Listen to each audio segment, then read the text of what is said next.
Salut tout le monde. Aujourd'hui, on va vous présenter une vidéo dans laquelle on va s'intéresser à la technique de l'électrophorèse sur gel de polyacrylamide et la technique de Southern blot et Western blot et même Northern blot. Cette vidéo est intégrée dans cette vidéo n'est que une partie dans notre série de vidéos qui explique les techniques qui sont utilisées dans le domaine de la biologie moléculaire. Premièrement, on va s'intéresser à l'électrophorèse sur gel de polyacrylamide CDC.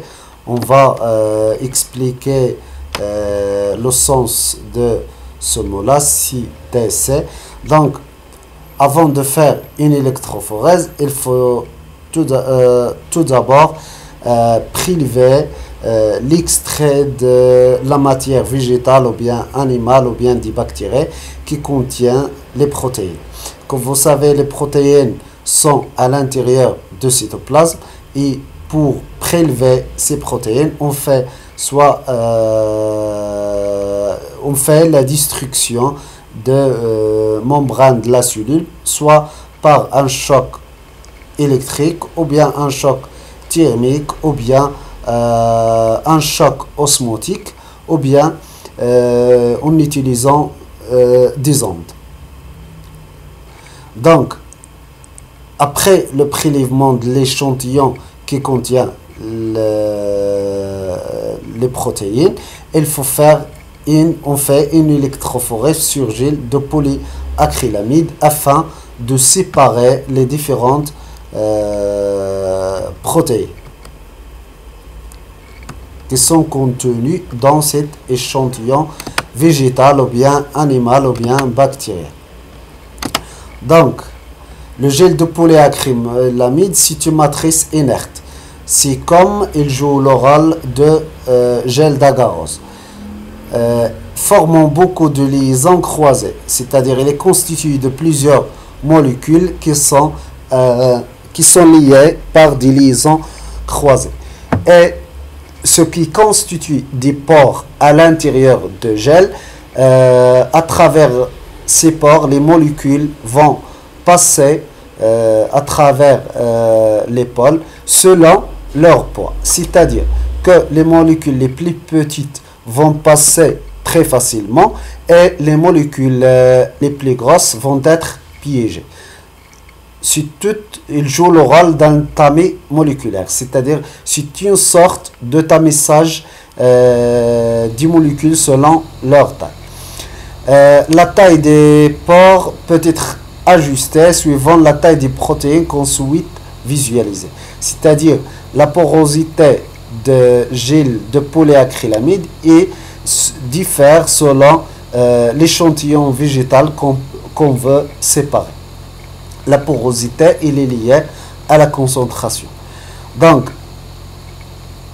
voilà, il faut d'abord prélever l'échantillon bactérien ou végétal ou animal qui peut contenir des protéines. Et puis, on fait la dénaturation de la protéine. Qu'est-ce que ça veut dire? La dénaturation, comme vous savez, chaque protéine elle est constituée de plusieurs chaînes de polypeptides. Donc, pour faire l'électrophorèse, il faut d'abord séparer les polypeptides constituant ou bien les chaînes protéiques qui constituent la protéine. Comment? Généralement, la dénaturation des protéines il est faite par le bêta-mercapoéthanol. C'est un dénaturant qui agit sur les ponts du sulfure, qui lie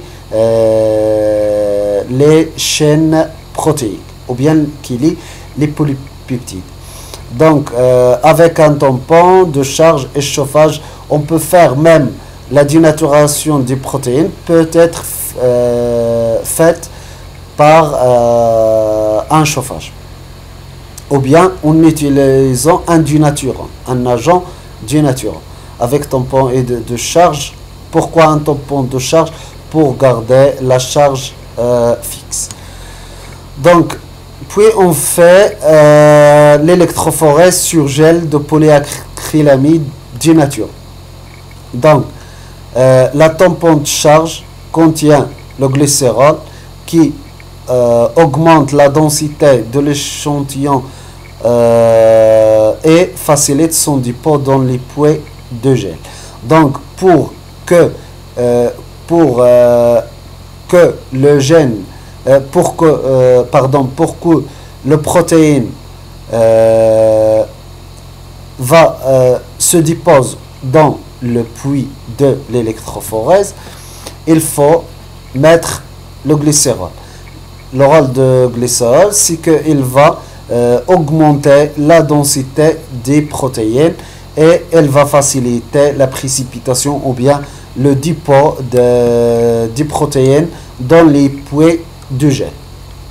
Un colorant, les colorants sont utilisés pour révéler ou bien pour suivre la migration de la protéine ou bien de l'échantillon.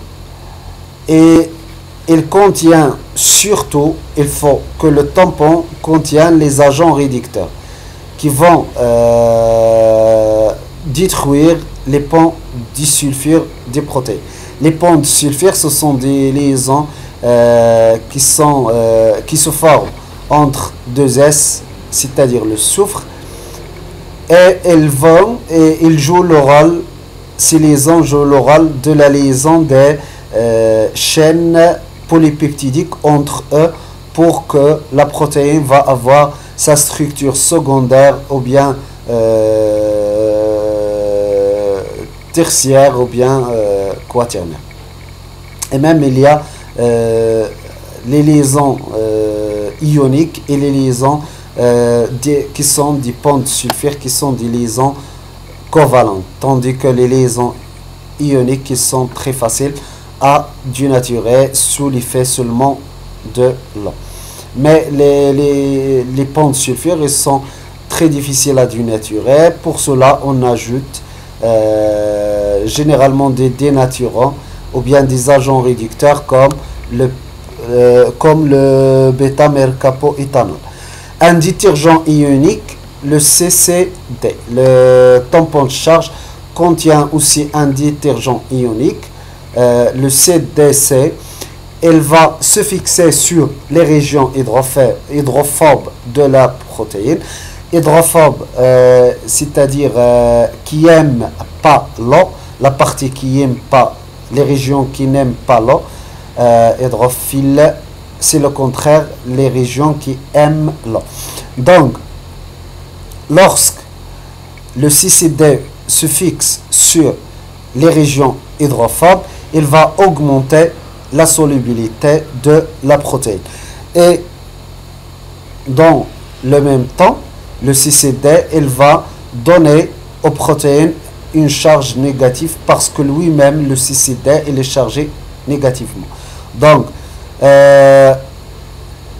le tampon de charge, elle contient 4 composants principaux. Le glycérol qui va augmenter la densité pour faciliter le dépôt de l'échantillon bien des protéines dans les puits de gel, et le colorant qui va permettre de suivre la migration des protéines, et les agents réducteurs qui vont détruire les ponts de sulfure pour séparer les chaînes polypeptidiques, et le détergent ionique CDC qui va se fixer sur les régions hydrophobes. Pour cela, il augmente la solubilité de protéines et en même temps, il est chargé négativement, donc il va donner une charge négative aux protéines ou bien aux polypeptides. Donc, prélèvement de l'échantillon de l'extrait, dénaturation, électrophorèse. La charge intrinsèque de la protéine est masquée c'est-à-dire que le protéine lui-même, il peut avoir une charge négative ou bien positive, mais on va négliger la charge de la protéine par ajout de CCD, qui a une charge négative, donc il va se lier à la protéine, donc la protéine va avoir une charge négative, quelle que soit son charge intrinsèque, c'est-à-dire sa charge lui-même, car les protéines ont des différentes charges. Il y a des protéines qui sont chargées négativement et des protéines qui sont chargées positivement, c'est-à-dire on parle de la charge intrinsèque, mais lors de l'électrophorèse sur gel de polyacrylamide, on va annuler la charge intrinsèque par ajout de CCD qui a une charge négative. Donc il va se lier à la protéine et de la protéine, il va avoir une charge négative, donc il va migrer vers le pôle positif. Donc les protéines vont donc migrer vers le pôle positif lors de l'application d'une tension, c'est-à-dire ils vont migrer vers le pôle négatif vers le pôle positif, mais les grandes protéines vont avoir une grande charge. Ils vont une grande charge négative, mais et le contraire, les petites protéines vont avoir une petite charge négative, mais donc les deux ils vont migrer vers le pôle positif, et les pores de gel de polyacrylamide vont freiner cette migration. C'est-à-dire il va y avoir un fractionnement selon la masse moléculaire. C'est-à-dire les protéines volumineuses vont migrer moins et les protéines qui sont très petites, elles vont migrer plus. Donc, l'électrophorèse sur gel de polyacrylamide va permettre la séparation des protéines selon leur taille. C'est-à-dire les protéines qui ont une grande masse moléculaire la migration va être freinée par les pores de gel de polyacrylamide puisqu'ils ne vont pas passer à travers les pores de gel facilement, tandis que les petites protéines ou bien les petits polypeptides vont migrer facilement, donc ils vont parcourir une grande distance. Cette méthode est très puissante, il permet d'analyser des protéines insolubles dans l'eau, protéines membranaires, c'est-à-dire il est très puissant, il va permettre la séparation de tous les types de protéines, et même il apporte des informations sur la composition des 6 unités d'un complexe protéique, parce que les 6 unités d'un complexe protéique, c'est-à-dire les polypeptides ou bien les chaînes peptidiques. Donc elle est très puissante puisqu'il va permettre de séparer tous les types de protéines, et en même temps il va nous permettre d'avoir une idée sur la composition de la protéine, c'est-à-dire les chaînes peptidiques ou bien qui constituent ce protéine. Donc comment on se fait au laboratoire? Voilà le gel de polyacrylamide du naturant qui contient le tampon, qui contient les 4 composantes qu'on a déjà dit, et voilà les puits qui sont du creux au niveau de gel de polyacrylamide. Les puits vont être au niveau de pôle positif. Donc on va mettre l'échantillon à séparer au niveau de puits, et en même temps on ajoute une solution d'électrolyte. Donc les protéines vont migrer vers le pôle positif selon leur charge. Les protéines ou bien les polypeptides qui ont une grande masse moléculaire vont migrer moins, c'est-à-dire ils vont se déposer à peu près à la proximité du puits, tandis que les protéines qui sont chargées, qui ont une très faible masse moléculaire vont migrer plus. Donc ce qui va permettre la séparation ou bien le fractionnement de l'échantillon végétal ou bien de l'échantillon protéique en général. Donc lorsqu'on fait l'électrophorèse, il faut éliminer toutes les structures, c'est-à-dire la structure secondaire, tertiaire et quaternaire de la protéine, c'est-à-dire que la protéine est dénaturée totalement en chaîne polypeptidique qui ne contient pas des liaisons de part et d'autre, c'est-à-dire à l'intérieur de la chaîne peptidique il n'y a pas la liaison par des ponts de sulfure entre une extrémité et une autre, parce qu'il y a la dénaturation et il y a des dénaturants qui vont rupturer ces types de liaisons et surtout les liaisons des ponts de sulfure.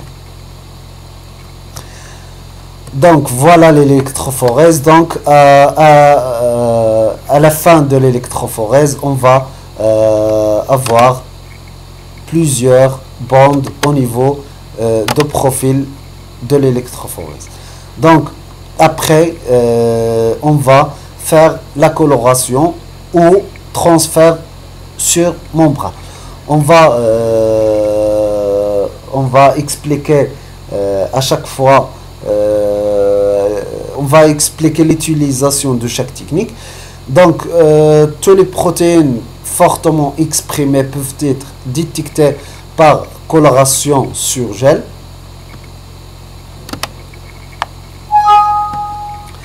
C'est-à-dire on va utiliser des colorants pour détecter les protéines, soit on utilise le bleu de Comassi ou bien le nitrate d'argent. Lorsque la protéine est plus concentrée, on utilise le bleu de Comassi. Mais lorsque les protéines sont moins concentrées, c'est-à-dire il y a une faible concentration de protéines, en utilisant le nitrate d'argent. Donc, pour détecter tous les types de protéines, il faut utiliser le nitrate d'argent. Donc, il va permettre de détecter les protéines qui ont soit une grande concentration et même une toute petite concentration. Donc la coloration dépend de la concentration protéique.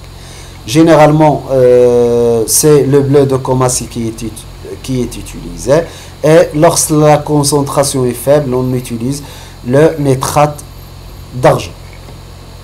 Mais lorsque la concentration est très faible, il faut faire un transfert sur une membrane. Généralement, c'est le membrane de nitrocellulose qui est utilisé. Donc, on va faire le Western blot. Qu'est-ce que ça veut dire le Western blot? Tout d'abord, on va expliquer comment on fait le transfert sur membrane des protéines qui sont obtenues, qui sont séparées par électrophorèse, et puis on va expliquer comment on fait le Western blot. Tout d'abord, la séparation sur le transfert sur membrane. Voilà le gel de polyacrylamide, là où il y a les bandes. On va mettre des papiers buvard imbibés de tampons au-dessus de gel et au-dessous de gel.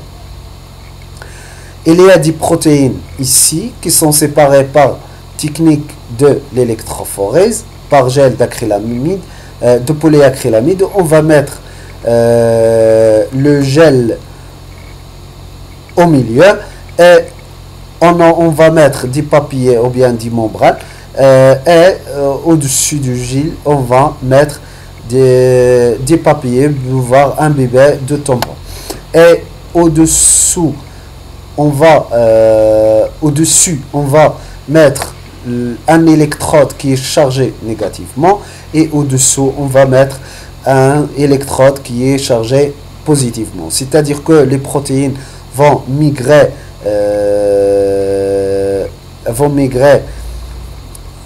du pôle négatif vers le pôle positif et voilà la membrane. C'est-à-dire, je répète une deuxième fois, voilà le gel de polyacrylamide qui contient les protéines qui sont séparées. On va mettre des papiers buvards qui sont imbibés de tampons et au-dessus du gel on va mettre la membrane de nitrocellulose et au-dessous de membrane il va y avoir des papiers buvards imbibés de tampons au-dessous et au-dessus de gel et au-dessous de membrane.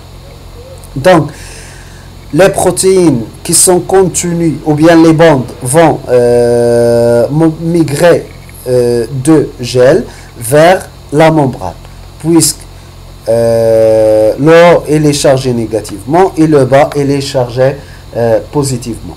C'est-à-dire que cette technique elle va nous permettre le transfert des bandes qui sont contenues ou bien des protéines qui sont contenues dans le gel et elles vont se déplacer vers la membrane suite à une migration vers le pôle positif suite à leur charge. Donc après le transfert on va faire le Western blot. Donc la technique de transfert sur membrane il va nous permettre de transférer des protéines qui sont contenues dans le gel sur une membrane de nitrocellulose. Les protéines se déplacent selon le champ électrique et elles passent du gel vers la membrane. Donc ce transfert va durer 2 heures généralement. Maintenant, on va expliquer comment se fait la détection des protéines par Western blot. La détection des protéines par Western blot va permettre une reconnaissance spécifique de la protéine qui nous intéresse à l'aide des anticorps dirigés contre cette protéine. Voilà le protéine qu'on cherche. Par exemple, l'albumine. On cherche l'albumine. Elle est séparée par la technique de l'électrophorèse. Puis on a fait le transfert de l'albumine sur une membrane. Et puis on va utiliser des anticorps qui sont spécifiques à la protéine de l'albumine. C'est-à-dire des protéines contre l'albumine. Et des anticorps contre l'albumine. Donc, grâce à la liaison de la spécificité, les anticorps vont se lier avec l'albumine. Donc, la première, c'est la saturation du site non spécifique par incubation avec du lait. Les protéines de lait vont se fixer sur la membrane, ce qui limite la liaison des anticorps sur des sites non spécifiques. C'est-à-dire que les protéines peuvent se lier avec la membrane. Donc, c'est une liaison non spécifique. Donc, pour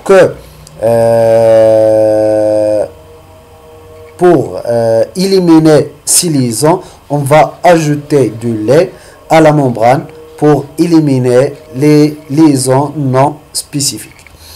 Pour que les anticorps ne vont pas être liés qu'avec le protéine d'intérêt, c'est-à-dire le protéine qu'on veut reconnaître, ou bien le protéine qu'on veut détecter. Donc, dans deuxième étape, on va faire une incubation avec des anticorps primaires spécifiques à la protéine, c'est la reconnaissance. Donc, comment se fait la Western blot? La première étape, on va saturer les sites non spécifiques, c'est-à-dire on va ajouter de lait pour empêcher les liaisons non spécifiques, c'est-à-dire que les anticorps peuvent se lier par exemple avec la membrane. Donc pour éliminer cette liaison, il faut ajouter de lait pour éliminer tout type de liaison non spécifique, c'est-à-dire pour que les anticorps, ils vont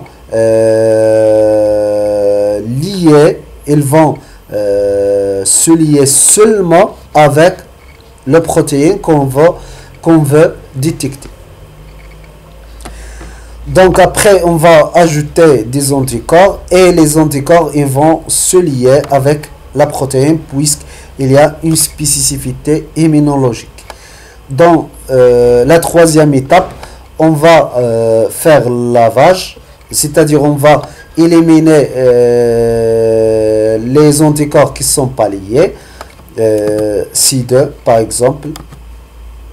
C2 ils ne sont pas liés à la protéine, et puisqu'on va faire lavage, C2 vont être rincés avec l'eau, tandis que les deux C2 vont sont liés avec la protéine, donc ils ne vont pas être éliminés.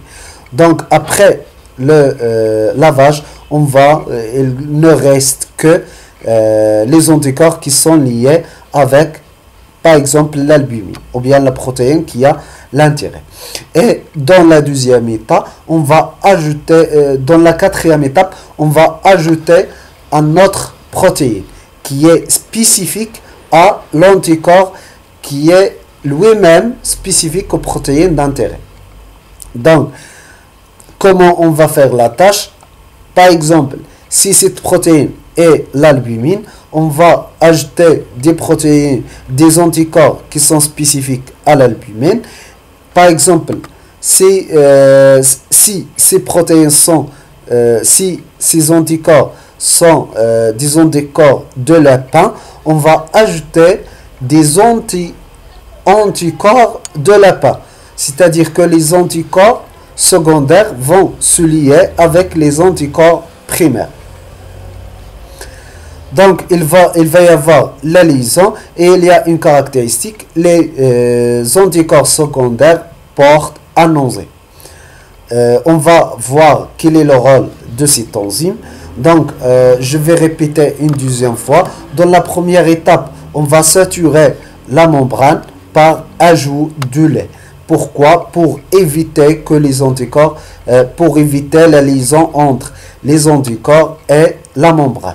C'est-à-dire que les protéines, obligatoirement, il va y avoir que des liaisons entre le protéine qu'on veut détecter et les anticorps pour empêcher ces anticorps de se lier avec la membrane.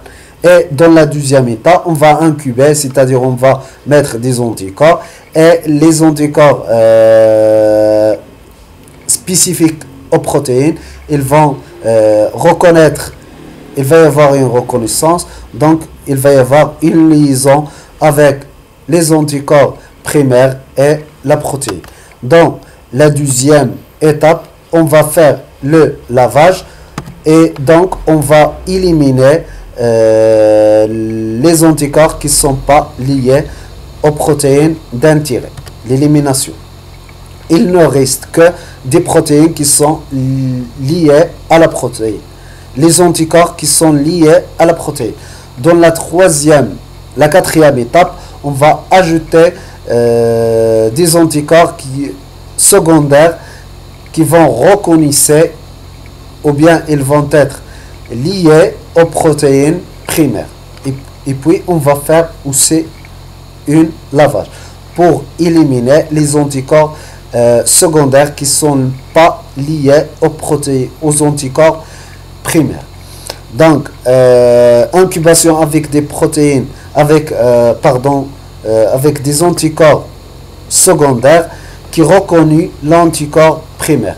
Et les anticorps secondaires, ils portent un enzyme. Puis on va faire lavage une deuxième fois pour éliminer les anticorps secondaires qui sont non fixés. Donc après lavage, on va ajouter un substrat.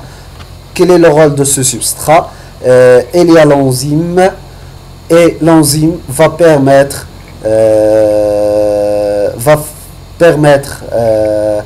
la transformation de substrat en un produit luminescent, c'est-à-dire qui va émettre la lumière.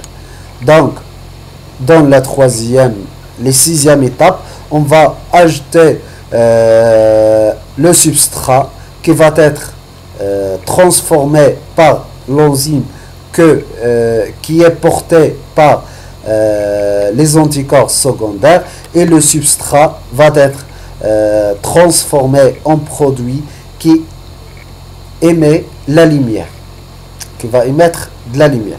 La révélation de Western blot de substrat de l'enzyme ajouté, la réaction enzymatique va transformer le substrat en produit qui va émettre la lumière. Donc par la lumière on peut révéler la protéine, donc on va faire la détection de la protéine. Donc c'est ça le principe de Western blot, c'est-à-dire son principe c'est l'immunoreconnaissance qui va permettre de relever ou bien de détecter les protéines qu'on cherche. Maintenant on va faire comment on détecte les acides aminés. Après une électrophorèse, soit sur gel d'acrylamide ou bien sur gel d'agarose, on va détecter les acides nucléiques, c'est-à-dire l'acide nucléique qui est cherché. L'électrophorèse sur gel d'acrylamide sont utilisées pour séparation des acides nucléiques de petite taille, parce que la technique, le gel d'agarose, il est utilisé lorsque la masse ou bien la taille moléculaire est importante, tandis que le gel de polyacrylamide il est utilisé lorsque la taille est plus faible. La révélation se fait pas après transfert sur membrane, c'est-à-dire on va utiliser le même principe pour transférer les acides nucléiques de gel d'agarose ou bien de polyacrylamide sur une membrane de nitrocellulose, et puis on va faire la révélation par une technique qui est appelée le Southern blot. On révèle l'ADN sur la membrane à l'aide des sondes. On utilise des sondes complémentaires, c'est-à-dire qui sont complémentaires et antiparallèles avec l'ADN qu'on cherche. Et ces sondes sont marquées soit radioactivement, c'est-à-dire en utilisant un isotope radioactif, ou bien chimiquement, c'est-à-dire par fluorescence, et même on peut utiliser la même technique. On peut utiliser chimiquement, c'est-à-dire la fluorescence. Donc, on peut utiliser soit pour la révélation, on peut utiliser des sondes qui sont soit radioactivement marquées, c'est-à-dire ils contiennent des isotopes radiomarqués, ou bien chimiquement parce qu'ils sont fluorescents, c'est-à-dire ils vont des bases azotées généralement qui vont émettre de la lumière. Donc le Southern blot a été inventé par Edward Southern. Cette méthode est ensuite utilisée par d'autres molécules. Donc on peut utiliser ces techniques pour révéler les ARN, mais dans ce cas-là, elle est appelée Northern blot. Pour les ARN, on révèle les ARN sur membrane à l'aide des sondes d'ADN complémentaires. C'est pour révéler les ARN, c'est des sondes d'ADN qui sont utilisées pour la révélation. Donc, pour révéler